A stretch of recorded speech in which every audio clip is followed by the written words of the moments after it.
Assalamualaikum warahmatullahi wabarakatuh. Waalaikumsalam warahmatullahi wabarakatuh. Kali ini Inayah Jambi TV yang bukan sekedar memberikan tontonan tapi insya Allah bisa dijadikan tuntunan, kedatangan tamu yang sangat luar biasa. Ini dari pihak kepolisian yang dimana pagi hari ini ada salah satu korban dari penggunaan media sosial yang dimana saya terlibat dalam hal ini. Foto-foto saya dipergunakan untuk kepentingan pribadi yang sifatnya adalah merugikan orang lain. Dan kali ini saya bersama langsung dari pihak kepolisian. Selamat pagi, Pak. Selamat pagi Pak Ustadz. Saya dari kepolisian khususnya dari Polsek Rimbo Bujang, Aibda Ari Wahyudi Pak, Kanit Reskrim saat ini.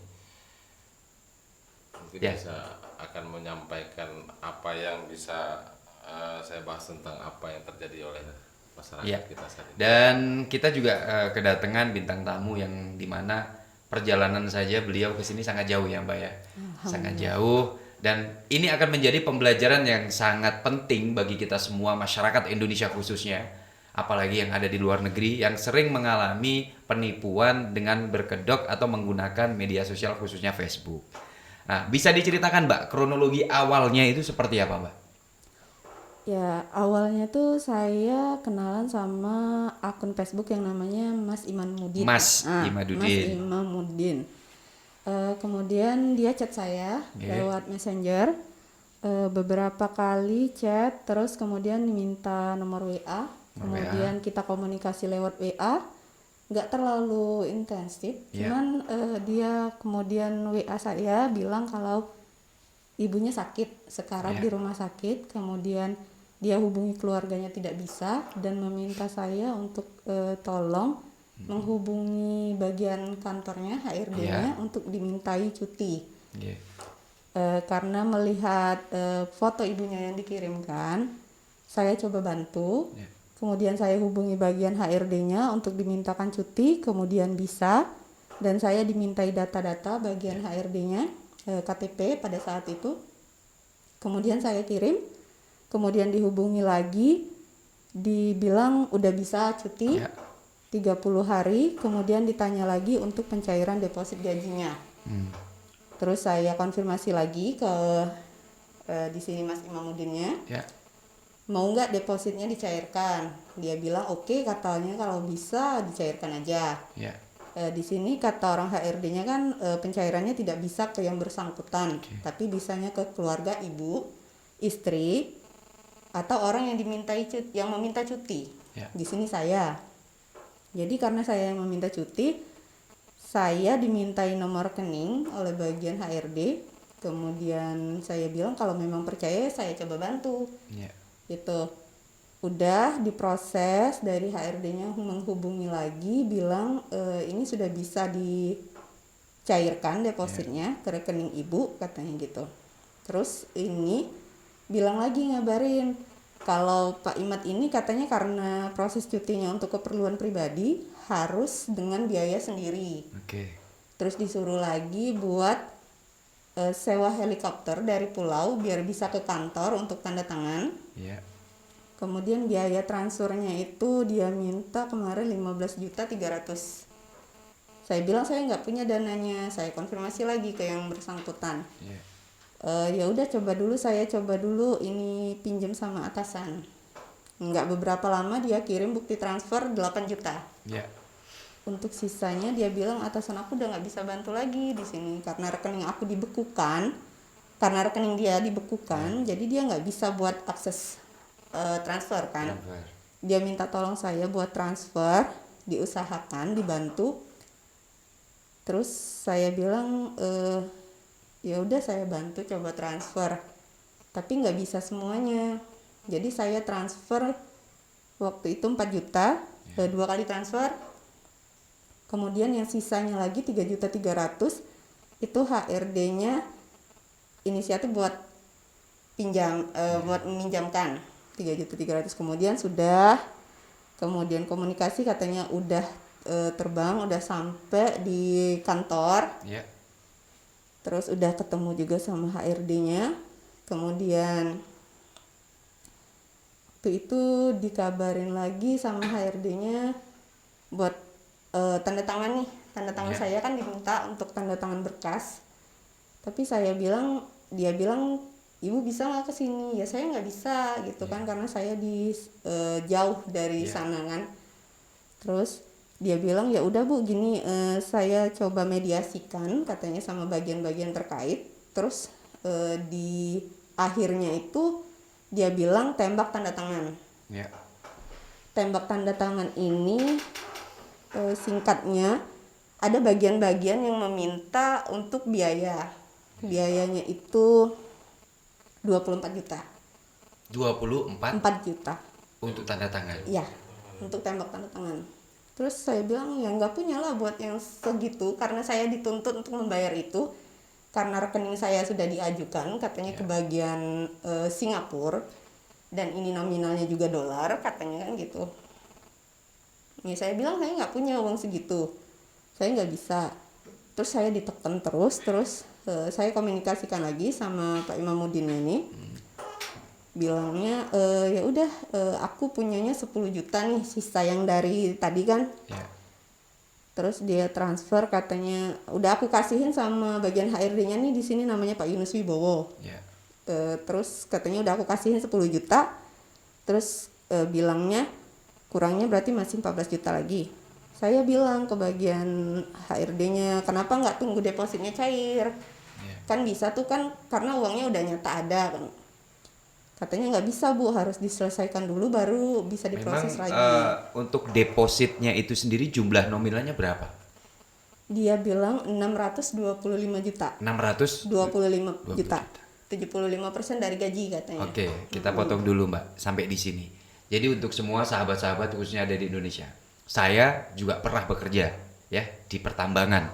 Jadi ini jangan sampai tertipu ketika ada seseorang keluar dari tambang itu ada biaya, karena mohon maaf sampai depan rumah itu ditanggung secara keseluruhan oleh perusahaan. Itu yang pertama. Terus yang kedua, apabila ada orang tua meninggal ataupun ada istri melahirkan, dia boleh pulang kalaupun memang belum waktunya cuti. Jadi ini untuk semua sahabat-sahabat menyikapi hal seperti ini Pak.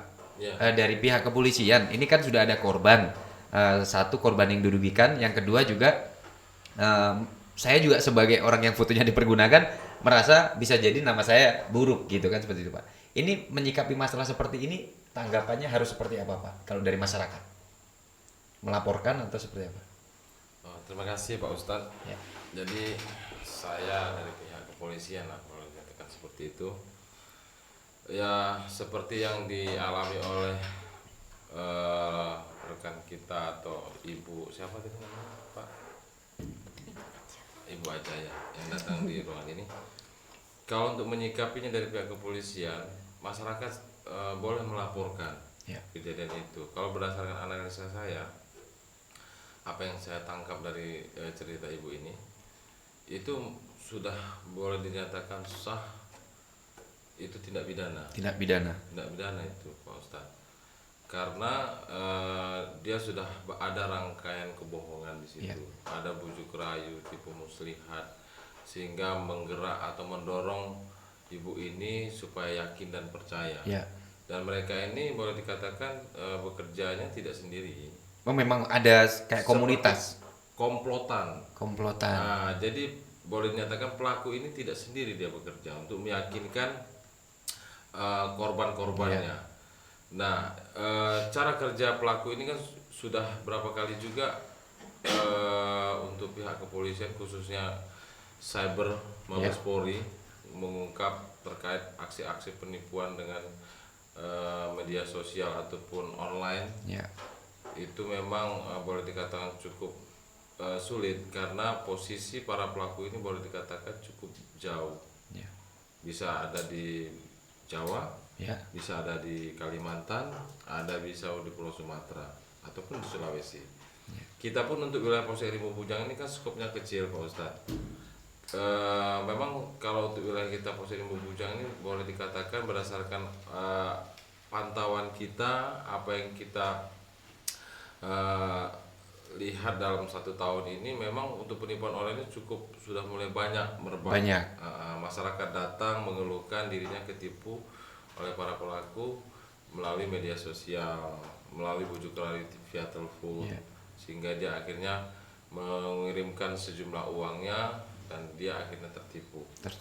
Nah, kiat-kiat kita dari pihak kepolisian, ya masyarakat boleh melapor, cuman posisinya untuk menerima laporan suatu peristiwa yang dinyatakan itu tindak pidana, apalagi yang seperti yang diceritakan oleh ibu ini, mungkin bisa juga dialami oleh masyarakat lain. selain di wilayah kita di Ibu Bujang.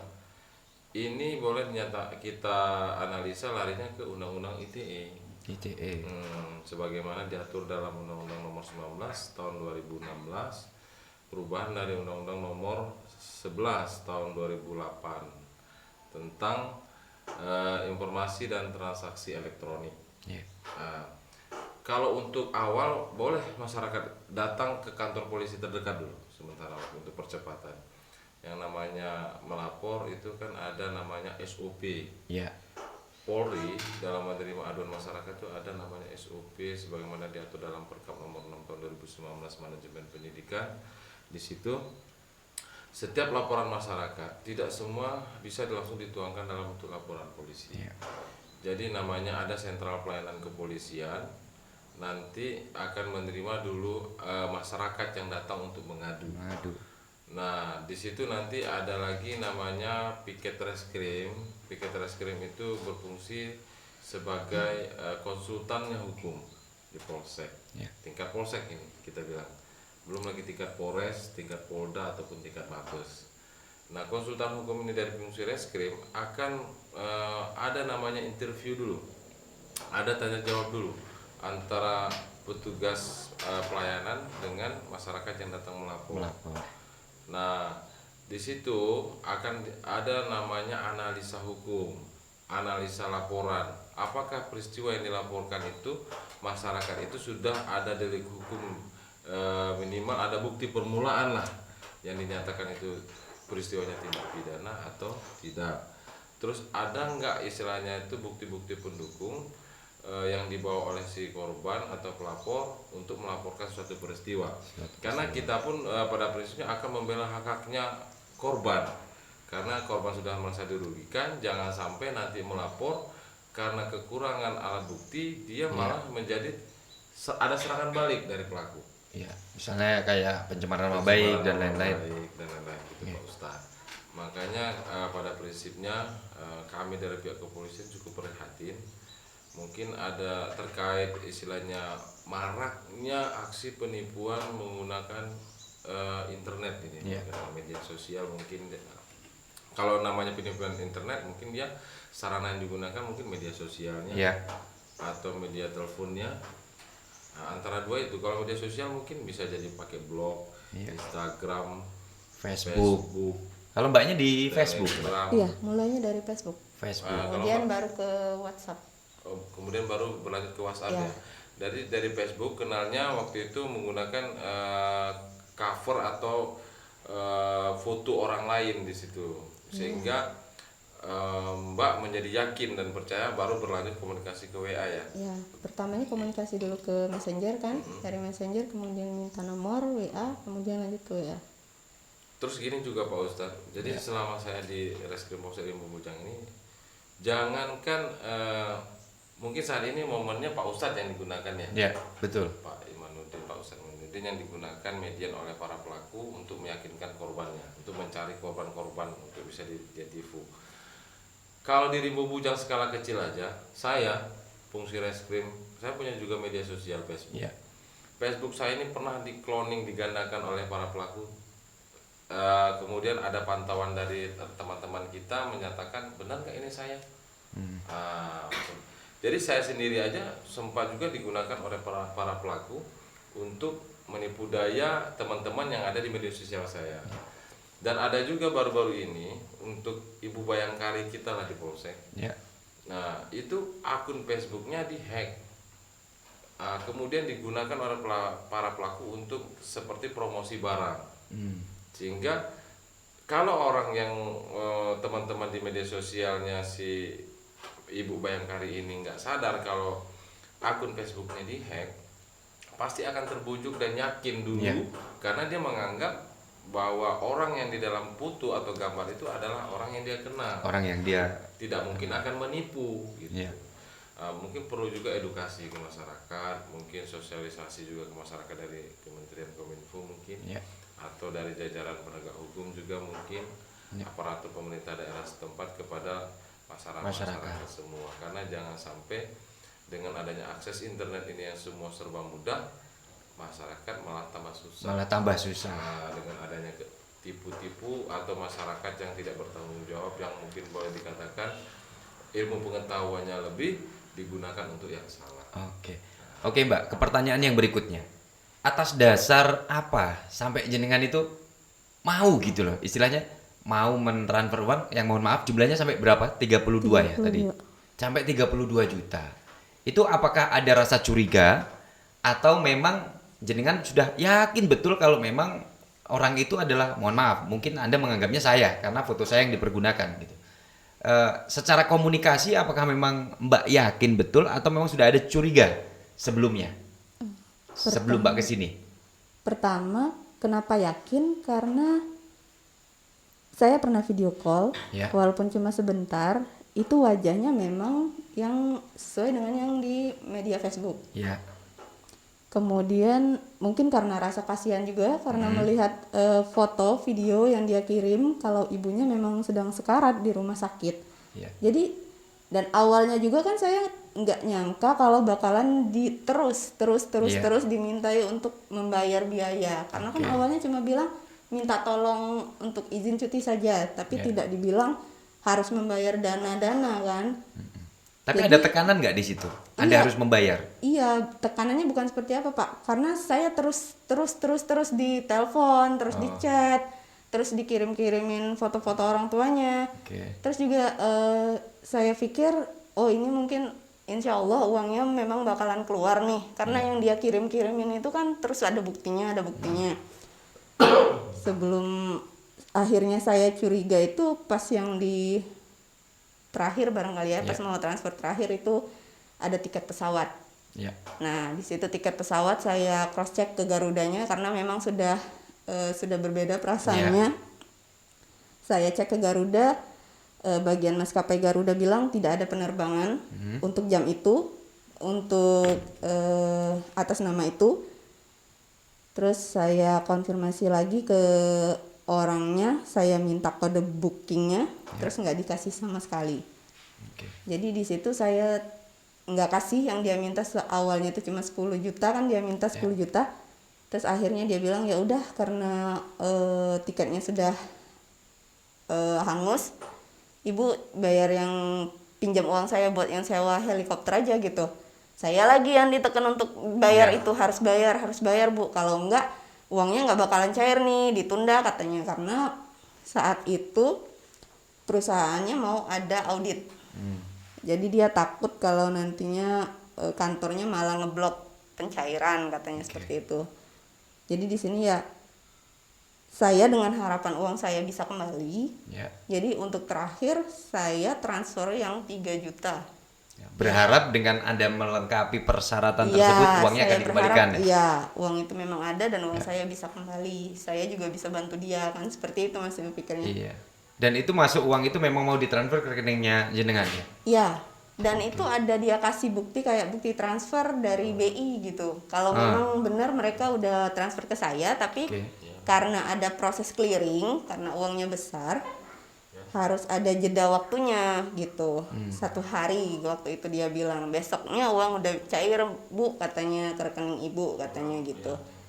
Saya tunggu tapi nggak ada uangnya masuk kan. Terus pas waktu itu saya buka-buka lagi Instagramnya Bapak kan. Terus saya nemulah di situ ada berita kalau tentang kejahatan cyber. Kejahatan cyber. Iya. Di situ udah kayaknya tuh udah yang down, ada yang kayaknya udahlah kayaknya ini memang mungkin saya ditipu gitu. Terus makanya saya coba kesini datang untuk memastikan. Iya, nggak apa-apa. Jadi intinya ini menjadi pembelajaran ya Pak ya, bagi masyarakat khususnya.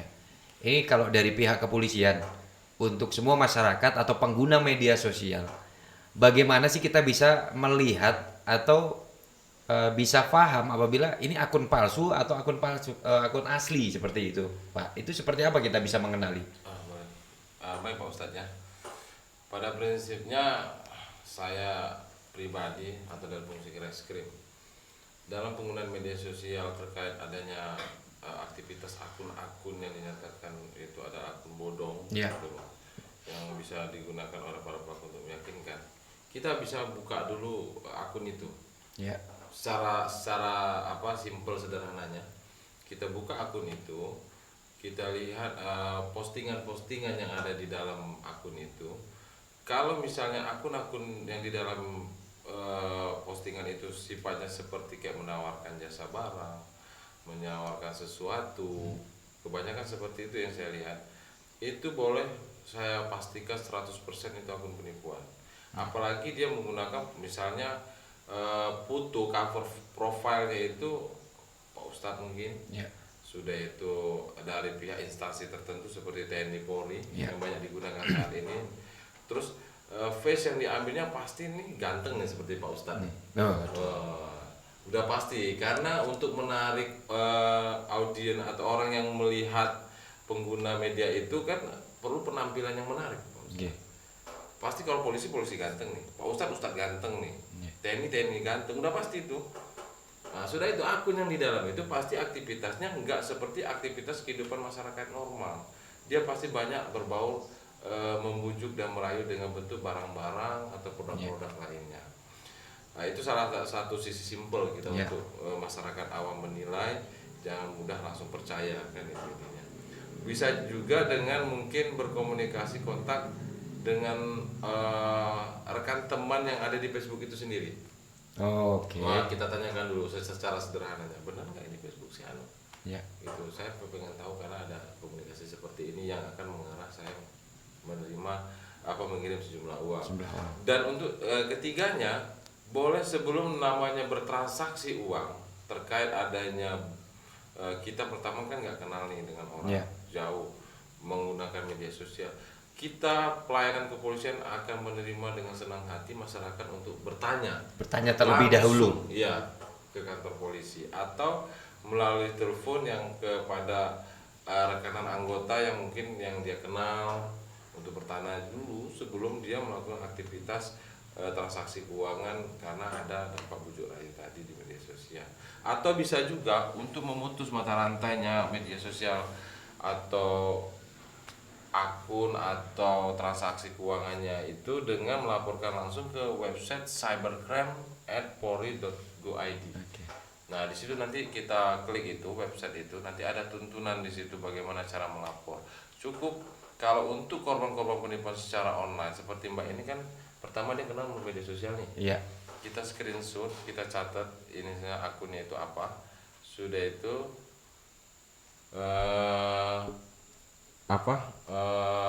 sudah kita screenshot akun Facebooknya, kita screenshot chat messenger, chat Facebooknya. Sudah itu kita terkait ada nomor handphone tadi WA juga kita screenshot, nanti kita cetak jadikan suatu file untuk kita laporkan ke website cybercrime@polri.go.id. Karena untuk tingkat polsek nangani perkara cyber ini kan nggak bisa Pak Ustadz. Karena ada ranah-ranah tingkatan. Polsek ini hanya menangani perkara mudah dan sedang. Sedang itu ada di Polres, beratnya nanti di Polda atau Mabes. Karena cybercrime ini sudah masuk perkara tindak pidana spesialis, dia sudah khusus. Ada namanya bagian tertentu yang menangani itu namanya unit cyber. Kalau unit cyber itu pusatnya di Mabes Jakarta, ada lagi unit-unit kecilnya di Polda dan di Polres. Itu pun di Polres nggak kurang maksimal juga. Adanya di Polda. Salah satunya kita pernah bantu masyarakat terkait penipuan online ini, ya kita lihat dari handphone. Kita lakukan pantauan nih Pak Ustadz. Dia ngakunya di sini awalnya karena gini-gini, akhirnya kirim uang. Kita cek ternyata posisinya itu di Sulawesi, di Kalimantan. Bagaimana kita bisa untuk mengungkap itu kalau untuk skala polsek? Tapi bisa langsung ke website cybercrime Mabes Polri itu. karena saya sudah pernah koordinasi juga dengan tim dari Cybercrime Mabes Polri karena banyaknya korban-korban penipuan di wilayah kita di Bujang menggunakan media sosial ini atau transaksi online. Dan saran hukum mereka, silakan lapor langsung ke website Cybercrime. Nanti mereka akan kumpulir, setelah memang itu dipetakan mereka akan bertindak. Nah, karena untuk ranah lokus delikti perbuatan melawan hukumnya suatu perbuatan cybercrime ini nggak sama dengan tindak pidana konvensional. Misalnya harus berbuat diri membujang, harus diproses, itu enggak.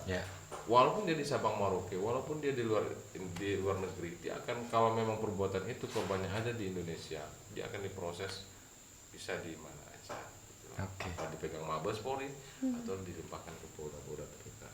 Ya, untuk langkah awal mungkin si korban ini ketika dia ingin melaporkan, gitu kan, pastinya berharapnya kan, mohon maaf nih Mbak sebelumnya ya, mohon maaf, uang tersebut uang tabungan Anda atau memang uang yang Anda pergunakan ini adalah uang dari orang lain?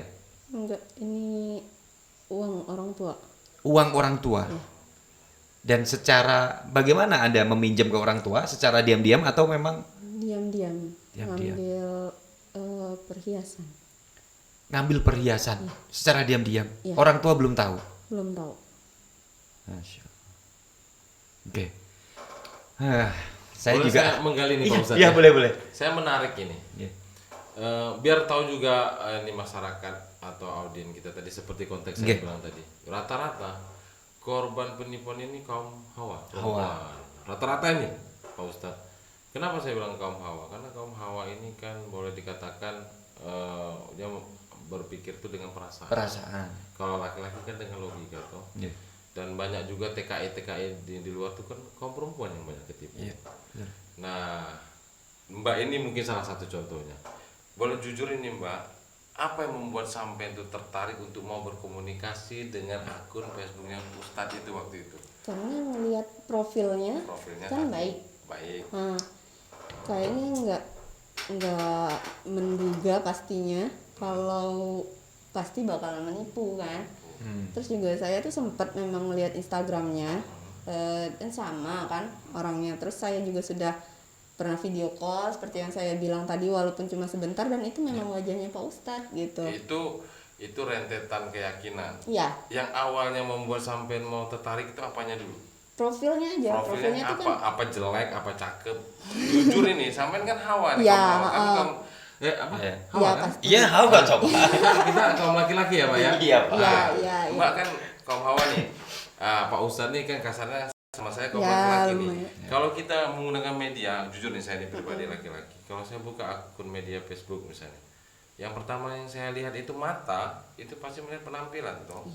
Iya, ngerti. Menariknya penampilan Pak Ustadz itu karena gantengnya pasti. Dari wajah. Gantengnya pasti kan. Terus juga dari profil baiknya kan. Oh ya, setelah itu baru kita lihat, oh ini latar belakang sepertinya Ustadz nggak mungkin mau berbuat jahat gitu ya. Jujur pasti itu ya. Biar audien tahu Pak Ustadz. Jadi kalau namanya kita cerdasnya menggunakan media sosial, jangan cepat percaya dari penampilan dulu. Penampilan itu mungkin bisa menipu dan menggunakan foto orang lain. Apalagi nanti bisa meyakinkan orang lain dengan menggunakan profil yang sudah boleh dikatakan tenar seperti Pak Ustadz. Mana Pak Ustadz ganteng, terus kaum Hawa melihat langsung tertarik dan akhirnya terbujuk. Nah itu loh. Jadi kalau namanya kita cerdas dalam menggunakan media tadi itu, ya seperti itu tadi, jangan cepat mudah terpancing dan percaya.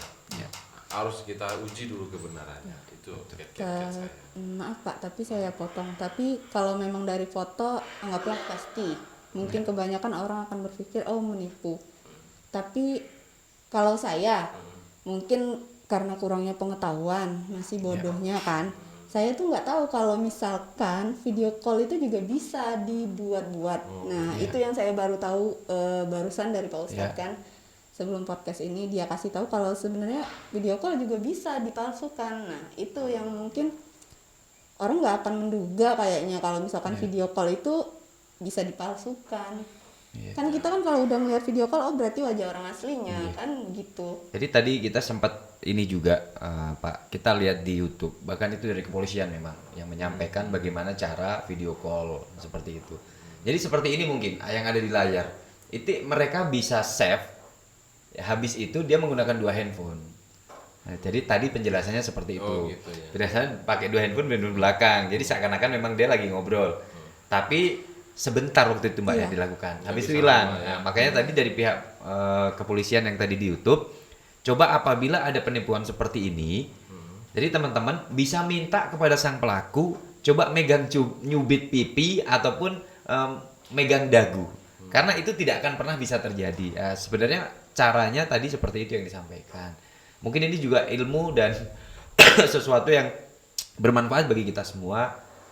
Ingat, media sosial jangan melihat siapa yang Anda lihat di profilnya, seperti tadi yang disampaikan.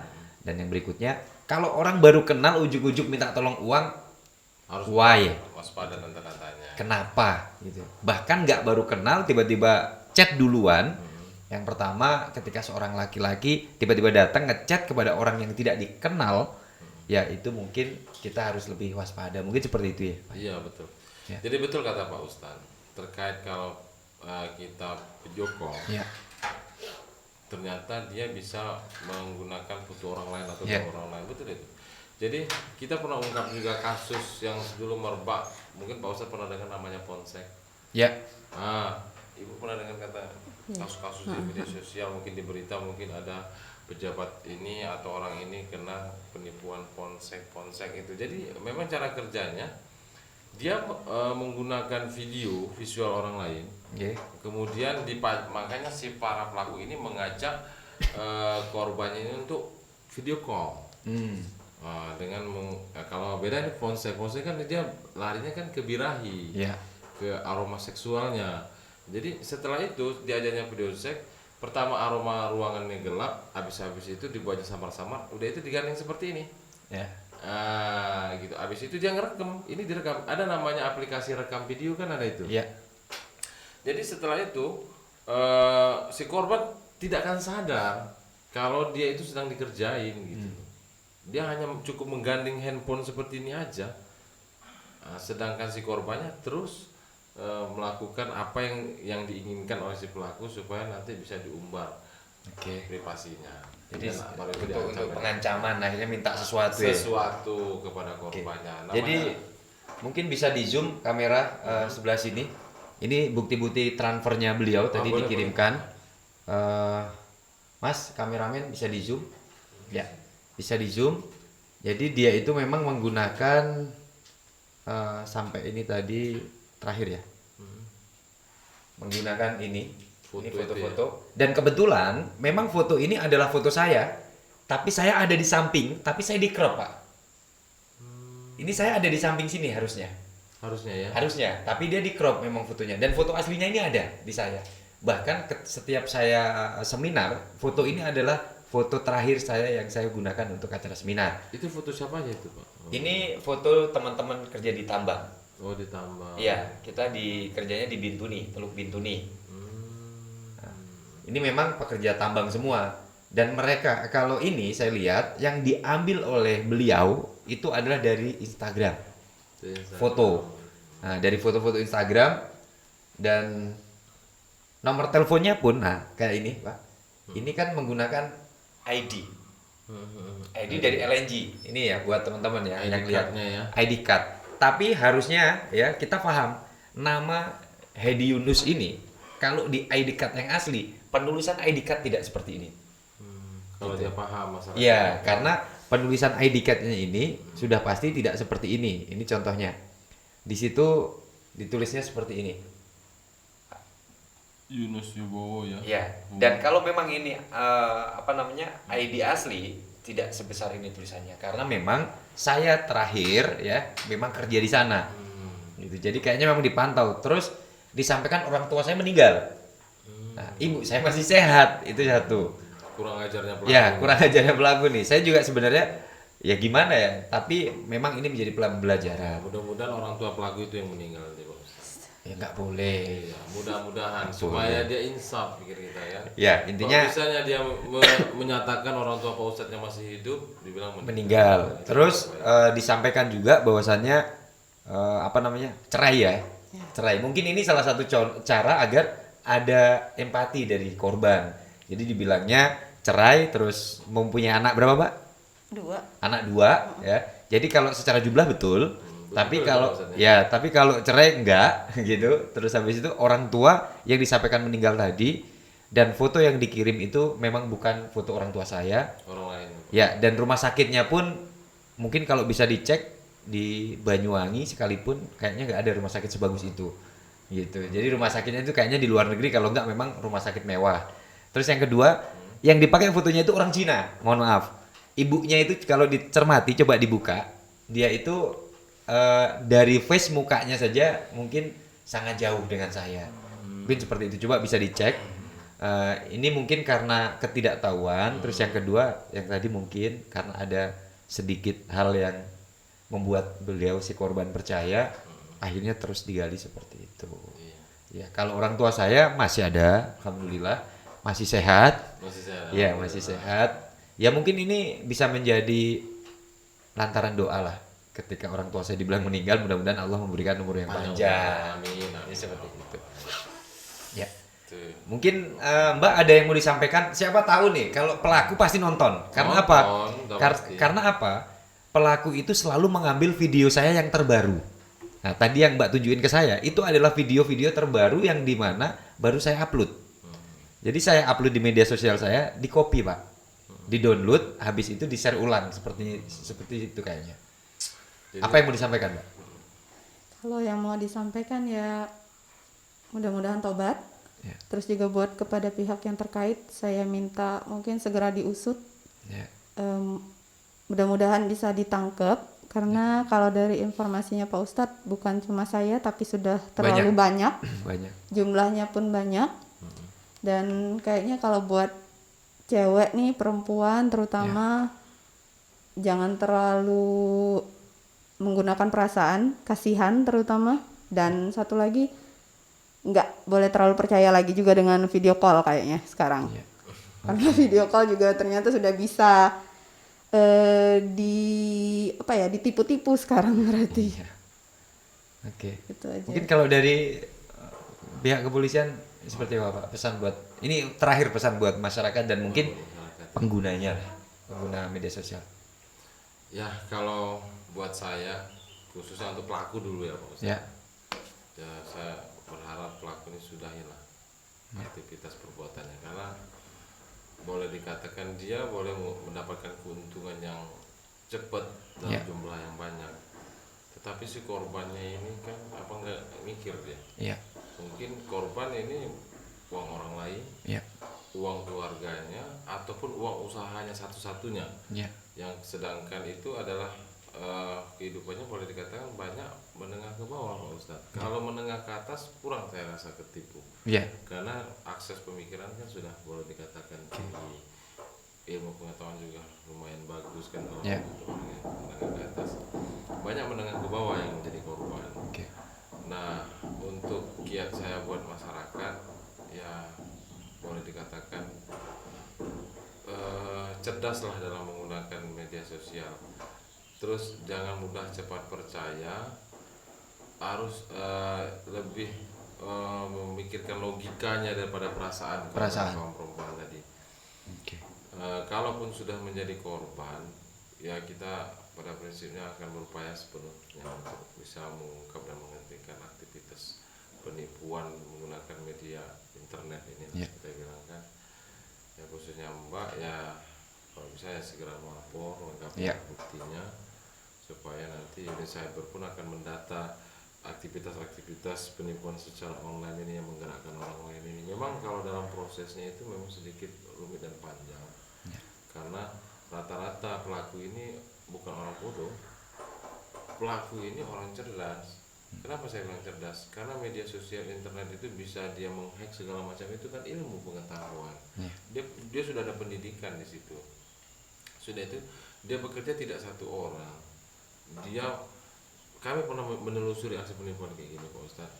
Pelakunya itu misalnya ada di Jawa Tengah nih. Ternyata ini aksesnya internetnya aja Jawa Tengah. Ternyata orangnya di Kalimantan.